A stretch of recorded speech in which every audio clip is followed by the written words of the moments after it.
Welcome to Separate Bathrooms and other handy marriage tips.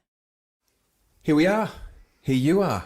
I am. Nice to see you. Nice to see you too, honey, in the separate bathrooms and other Yes. handy marriage tips. Thanks for listening. For anyone who's tuned into the 31st podcast.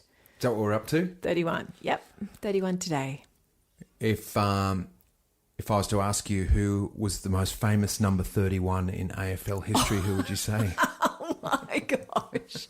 Oh, that's easy. Yeah. That would be James Hird. I have no idea. That's the only name I could think of. Yeah, I think Or Tip James and Hird Woody? was number 5. No, it's going to be Ron Barassi. Of course. Right. That was my second guess. Ron Barassi. Yep. We're not talking about AFL. No. We're actually not talking about AFL because there's nothing to talk about. No, your first season of football where we've had 2 TVs. We've never been a 2 TV house. In fact, you have to know this. When we started this podcast and we got our first check for this podcast through our sponsors, Yeah. I bought a telly. Yeah. I'm looking at it right now, and I bought it for this For the football season. to Yeah. watch AFL footy. And well, look, I can watch reruns, which are not reruns to me, honey, because I've never seen the games that they're playing because we live for so long in the States. Can I tell you something, Cam? Yeah. I know that because every time you watch a football game that's a rerun, that's not a rerun, you tell me this same thing.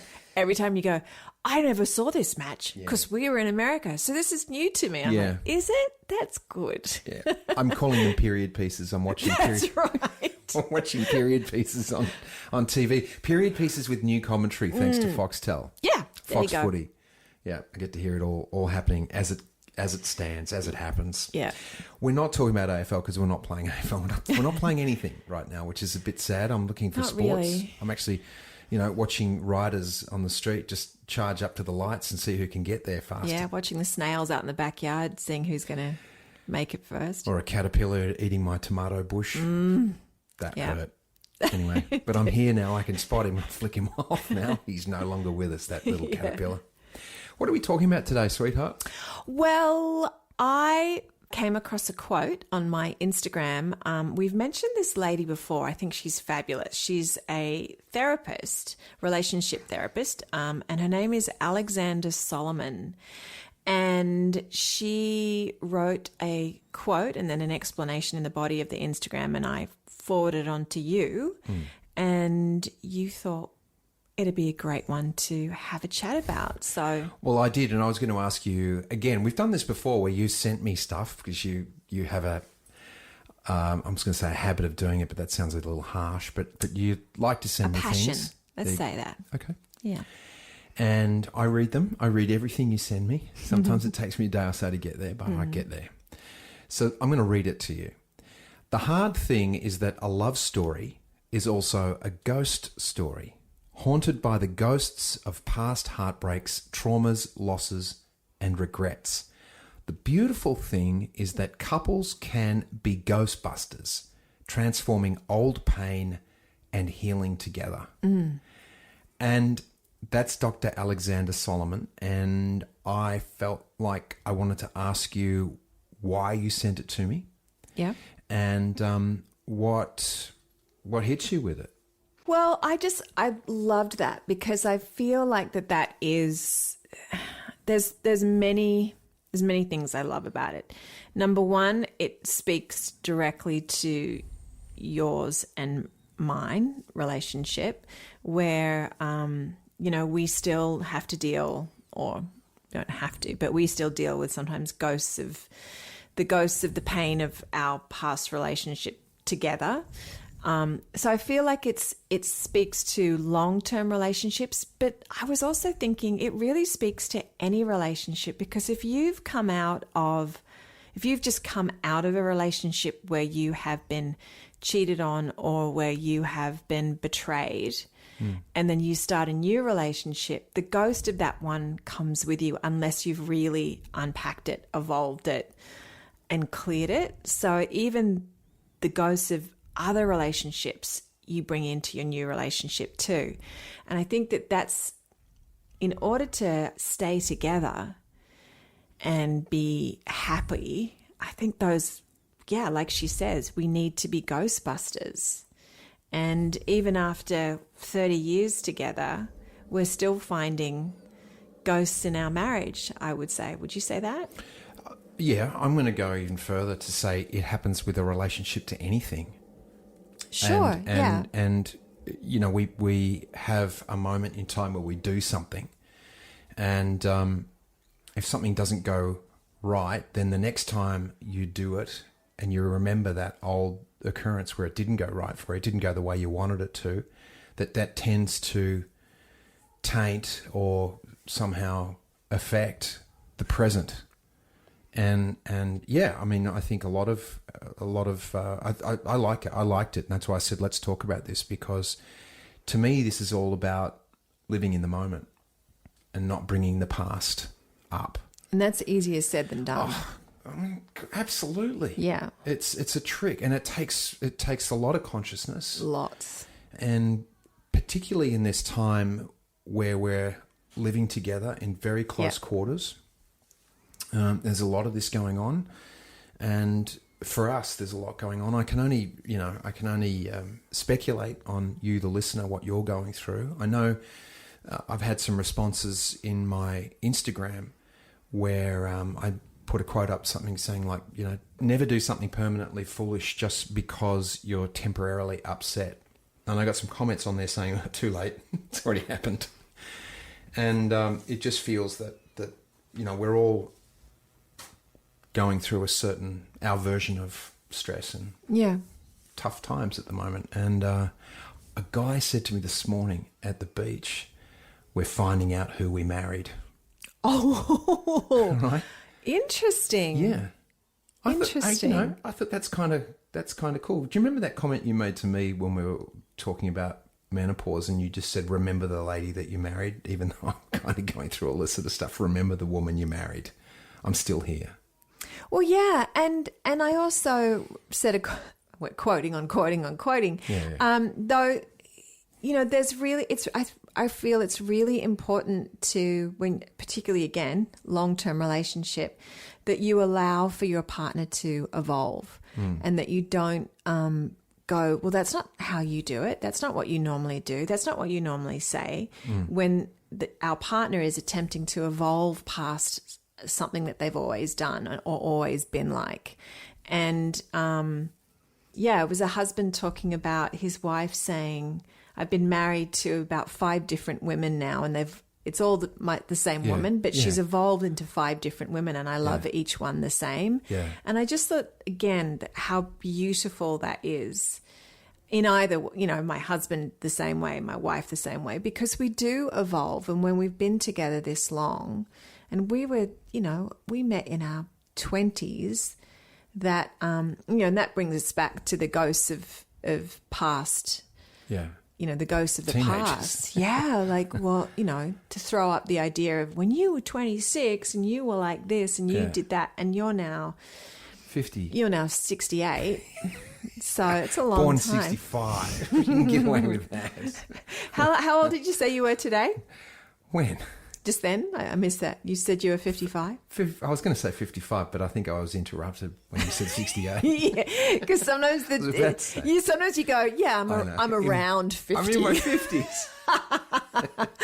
Well, I can't say, yeah, I know. Well, you know the story. I've told, if you've listened to the podcast, you know that I was 42 for 9 years, 7 years rather. Yeah. And then I turned 50, so. Well, yeah, honey, that's allowing for someone to change, you know, and that guy who said that has allowed for his partner to evolve and to change and celebrates those moments. There's a few people that get stuck in ways going, that's who you are to me and that's what you do. Yeah. And then when you do change, and I know I've felt that too. Hang on, you're this. That's the way. This is who I know you to be, and then suddenly when you change and you're not doing that anymore, it's like standing on quicksand. You just don't know, there's no foundation, or you lose your foundation with the partner that you're with that's been solid that whole time. Yeah. Yeah, that's part of the evolving of the relationship, isn't it? Yeah. Yeah. And so further to that quote, she went on to say that as we know, we are the sum of our experiences that have brought us to this very moment. And that past comes with us. It's that idea that when you leave somewhere, that you leave that past with you, but it's your past and it always comes with you. So it's inevitable that that when we do fall in love with someone, that our past comes with us and it gets stirred up. There's no getting around that. It's just a necessary thing that happens. So the question is like, what do you do when that happens? And how do you go through that? What can happen? So what do you think about that? What ideas do you have? Well, we had a pretty big, I guess, do we call it an argument? Or we had a rough couple of weeks there, or a good week where it was really rough. I feel. During isolation? Yeah. And I don't think we're alone there either, No, I don't think so either. And I felt so triggered by the things that you were saying that the only thing I could do to save myself was to just retreat for a bit and go and write and just write down everything that I felt about the situation. So that's what you do That's what I did. How you deal yeah. with it. Sometimes I can be calm enough to be in the moment and go, all right, I need to talk about this. I was not calm enough to do that. I had to remove myself from the situation and just go and take some big deep breath and write a lot of swear words on a piece of paper and just chill because I was hot. And for the record, I'm going to plead the bloke amendment here and go, I have no idea what you're talking about. Really? Yes, you do. Which part? I don't know. I mean, there's been a few, like you said. And is it rough or is it just stirred up? Is it just murky water that's been stirred up and there we are? Well, I think there was a building of stuff that we had yet to talk about and just also the situation that we're in, that everyone's in. Look, it's not, we've got food on the table. We've got a roof over our head. Everyone's healthy. So we're not in dire straits. And at the same time, there's a level of kind of a low-lying stress that I think we're all going through. Our incomes have been halved Slashed. and, we're all under the same roof, the five of us right now. And so we're a bit on top of each other, though it was just... Yeah, I just hit a point with what you were saying where I just couldn't go any further. Okay. So then, as I'm speculating, a lot of people are going through things like this. And I know this because just different guys that I've spoken to.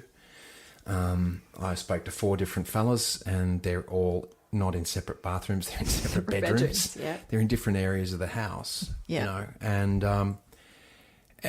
And it was not so much I'm hating on my wife or anything like that. It's just needed some space. Yeah, yeah. And how fortunate are they that they can take a different area of a home that they're in to take some space. I know there's a lot of folks out there who are in 1 or 2 bedroom apartments that don't have that luxury. One of them sleeping on a couch and it's just being uncomfortable. And as you know, when you don't have your sleep, it's terrible. You walk around like you're on perpetual jet lag, and that sucks. So, given that we're all kind of, as you said, going through this low vibrational stress hum kind of thing, you said that you retreated to somewhere and wrote. Yeah. What other things can you do in those moments, do you think? I immediately think of throw something at you. No. Gosh. I mean, yeah, like I said, if I can't, I mean, big deep breaths is always hugely important. And I love this term where if you can just, for just a moment, give an inch to your partner. Like just give that little inch. And by that, I mean... I'm just going, I'd like to give you a whole 3. Oh, yeah, see, that's just so... unattractive and unappealing. Well, come on. When you speak about inches and men, that's where most No, people go. that's where you go. Okay. So, let me get back to being serious. Okay, give an inch. So just by giving an inch, Which is always debatable how long that inch is. Okay, sorry, I'm not interrupting anymore. Are you sure? I'm done. Okay. God, I don't even know what I'm saying here we go. now. Give an inch. That you give an inch. Oh my God. Oh my gosh. Sorry, it's COVID-19. Yeah. That if you're just able to, for a moment, say, I understand your point of view. I get what you're saying. I hear what you're saying. That to me is that little centimeter. Will that be less sexual for you? Just give that little tiny bit and go, I get why you would feel that way. I get why you're coming. I get the place that you're coming from. Yeah. That, if I can just get to that place, I feel like that takes a lot of hot air out of the argument. Yeah, right. A lot of tension. Yeah. I think talking, I mean, I as you know, last week I had this problem with my tummy and it was just sore. And it actually wasn't until that we did finally stop orbiting each other and get down to it and have a good natter about what was going on. It was almost instantaneous that my stomach felt better. Yeah. Interesting that right now my stomach feels really awful. Yeah, because of your inch talk. That's why. You feel like you're in trouble now, probably. Oh, I'm in trouble. Yeah, but talking it through and as you say, I think we've spoken about the beach ball theory, haven't we? Here, when you imagine that there's a beach ball between you when you're speaking, and you can see red, yellow, and green, and I can see pink, blue, and orange, and then we turn the beach ball around, and then I can see your colours and see where you're coming from, and that's to me is one of the greatest analogies of attempting to get some understanding and some clarity around an issue. The other thing that I find really helps is not if I'm not ready, or if you're not ready to talk, or if I'm not ready to talk, then if you're able to say, can we talk about this later, and actually do it? Because sometimes it's in the moment of being, if I want to deal with this right now and you've got 50 things that you need to get done, your mind's not going to be on it. You're going to be irritated that you've got 50 things that need to be done. So can we talk about this? Yes, I want to talk about this, though I have this to do. Let's talk about this after dinner, and then actually do it. I find that, then you're both putting the importance on the discussion and you're making time for it. And that in itself wraps it in some sort of kind way. Well, it puts an importance on it as well. Gives it some gravitas and going, okay, this is clearly an issue that we have and we've got to get through it. Yeah.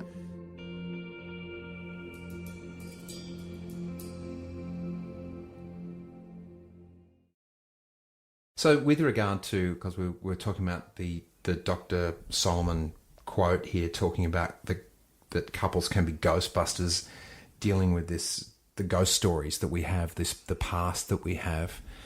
What sort of stories come up, first of all? With you? Do you mean? Ghost stories, or just, Well, I think it's, again, just to use a basic one, is if someone has had relationships where they've been cheated on, bringing that into the next one, anytime the other person looks at a woman or a guy or whatever, they're going to feel, I'm going to be cheated on. All the anger and hurt from that previous relationship is going to pop up for them, I would imagine, mostly. But you can take it further back into when we've talked about this from your childhood. Like if you were a kid that felt a bit invisible to mum and dad and slipped through the cracks a lot, then that need to be seen by your partner, and you view everything from the point of, you don't care about me, you just don't care. Yeah. And I mean, there's so many variables, like you could go on forever and ever how it manifests itself. I'm using those two because that is, two that come up for me with you a lot. So, well, not a lot, but they're the two. They're the two that come up. You know what I mean? So that's why I use those two. Yeah. And I know we sort of talked a bit around what we were going through, but for me, I'll get into it. It was more about control and feeling out of control with what's happening right now. Yeah.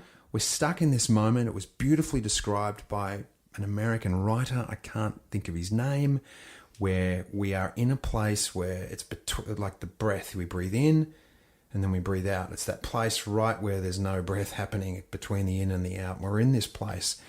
And I just feel, and I tapped into a few different things. One, where I'm out of control with what's happening in this world. I can't control what's going on. I don't know what's going on, really. All I can do is be in charge of my responses and my reactions to things and keep doing my best to provide for you and the kids and for myself.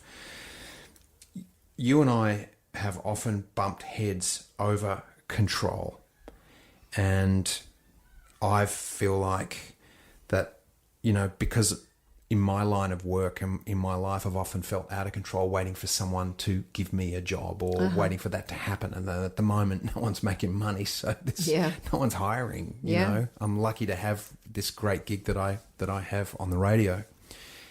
And so I'm not controlling on the outside, but on the inside of the house, I do want to fix. I want to make that right, and I also want to know that how you're going to respond. I can try and control that. So of course that's going to hit you, and you're going to feel it in subtle ways and obvious ways. Yeah.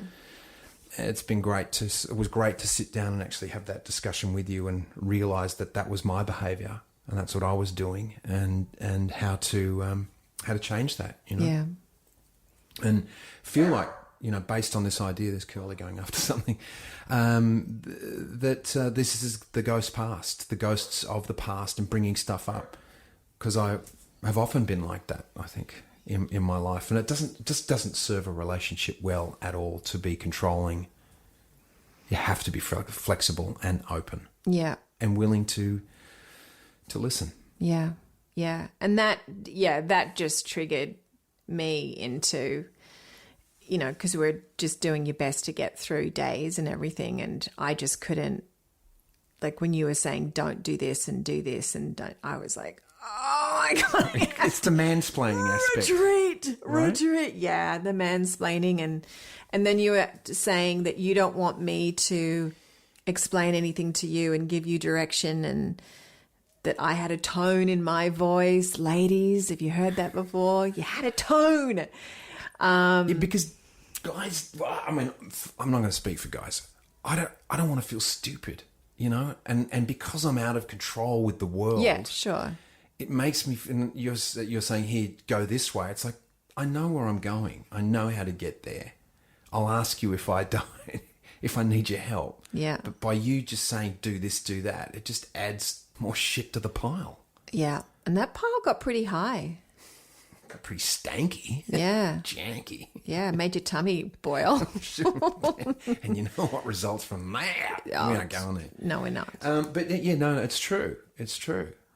So this idea of our past stories, that we keep bringing them up, cuts us off from the moment.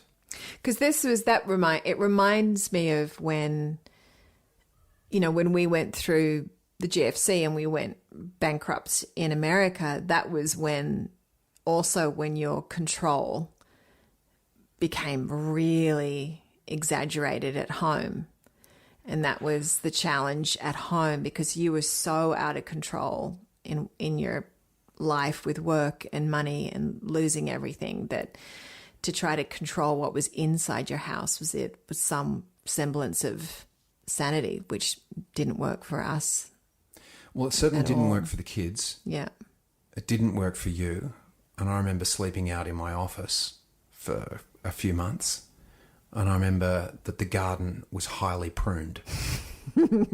highly pruned, like speaking of an inch, to an inch of its life. I'm going to get those scissors and those choppers. Yes, and, a garden, like a garden. And I but look, you touch on something that I think is really important right now, and it's happening out in our communities where there is domestic violence happening through people, I'm sure, feeling much the same as what you just described me as.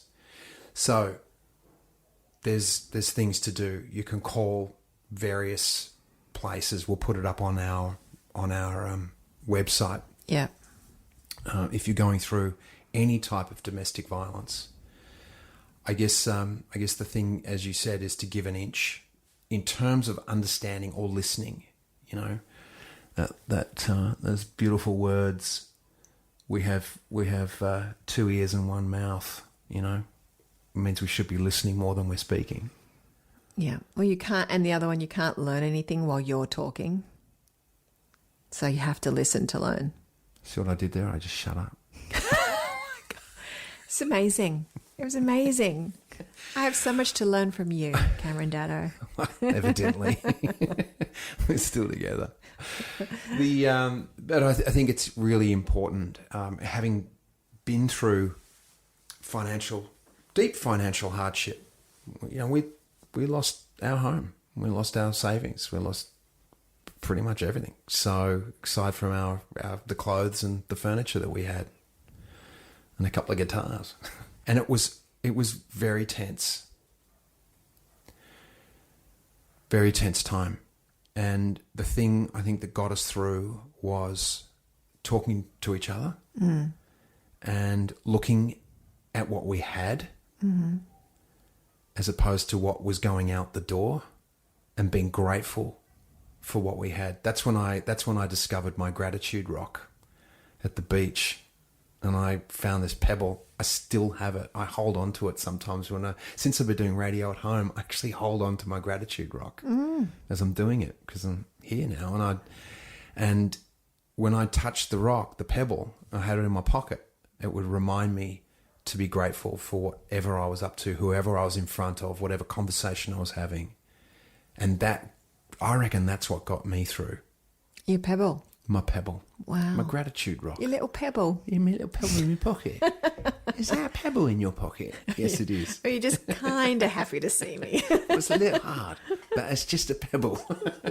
Anyway, but it was about being grateful for what we had. And we sure had a lot. There was a lot of love. We had 3 kids. We had an amazing community that were bringing us groceries. You know what I mean? We were fine. Yeah. We were totally fine. And the kids learnt a lot through that time. And the first time we actually got to eat out at a restaurant, it was like all the Christmases had come at once. We're like, we're eating out. This is amazing. And it's going to happen again. It's not bread and cheese for dinner. Right. It will happen again. But it's going to happen again in terms we get to go out for restaurants, and we'll be looking at people across the table. Yeah, right. And everyone, I'm really hopeful. I think that's the way it feels like. That's the way it's going to be.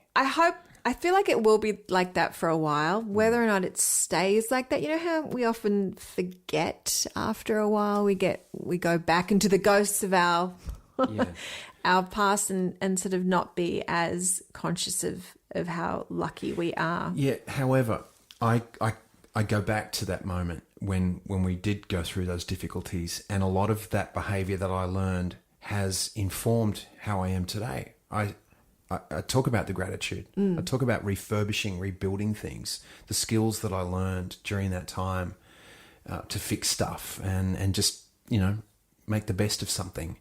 That stayed with me. And I'm really grateful for that stuff, because it's made my life richer. It's part of the tapestry that we've got. Geez, that's sounding a little wanky, isn't it? But anyway, I'm hopeful that most people going through this time now will have a greater appreciation for going to a restaurant or going to a footy game and sitting in amongst a crowd and barracking and concerts. Yeah. Listening to music. Barbecues with friends. Yeah. I mean, there's a lot. There's a lot to look forward to. Yeah. Yeah. Yeah. And as a musician, I know so many of us we can't play for live audiences, and that's so much part of when we're up on stage doing our thing. The audience response, that's the shared experience. We have just as much fun as an audience does. And, you know, I feel the same way when I'm an audience member too. Hey, hit us up on our Facebook page, Separate Bathrooms and Other Handy Marriage Tips, if you've got anything you'd like to talk about. And we've got our Instagram as well. Ali's at Ali Daddo. She just sits there and looks at me because I think you think I'm like I'm some sort of an announcer right now, do you? Are you drawing from a ghost right now and projecting onto me? I think you are. No, you do. It's your smooth thing. You just know to announce all the news at the end, like the Facebook and the Instagram handles. That's what you meant to do. Maybe we haven't come to the end. Maybe this is just the beginning. Next week, we have a special guest. Oh, I'm so excited. I'm so excited. Shall I say? Yeah. Okay, so next week we have Georgie Parker. Miss Gold Logie winner Georgie Parker coming on, and she's been in a long-term relationship and she's going to chat to us. It's so cool. Yeah. We've got someone on to talk to other than us. And which is great, and we're doing it via Zoom, which now we have the technology to do it correctly. Yeah. And that's really exciting. Yeah. So, yeah. Because remember, we did it. I know, with Mick and Jodie Ann, which was great, though the quality wasn't as great. They were fun to have too. Because they were on a speaker. We had them on an iPhone. Yeah. The microphone next to the speaker was terrible if you go back to that episode. Anyway, Georgie's going to be loud and clear with us next week. Yeah.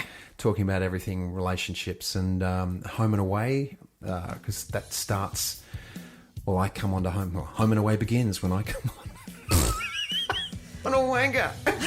But I come on air on, I think, May 14th, so I'm really excited when that happens. So we'll talk a little bit about that, I'm sure. I'm sure. And other things. So there you go. Please stay well. Keep isolating. Let's keep doing what we're doing. We really want you to be happy and well, and we can get on with our lives in a better way. Why not?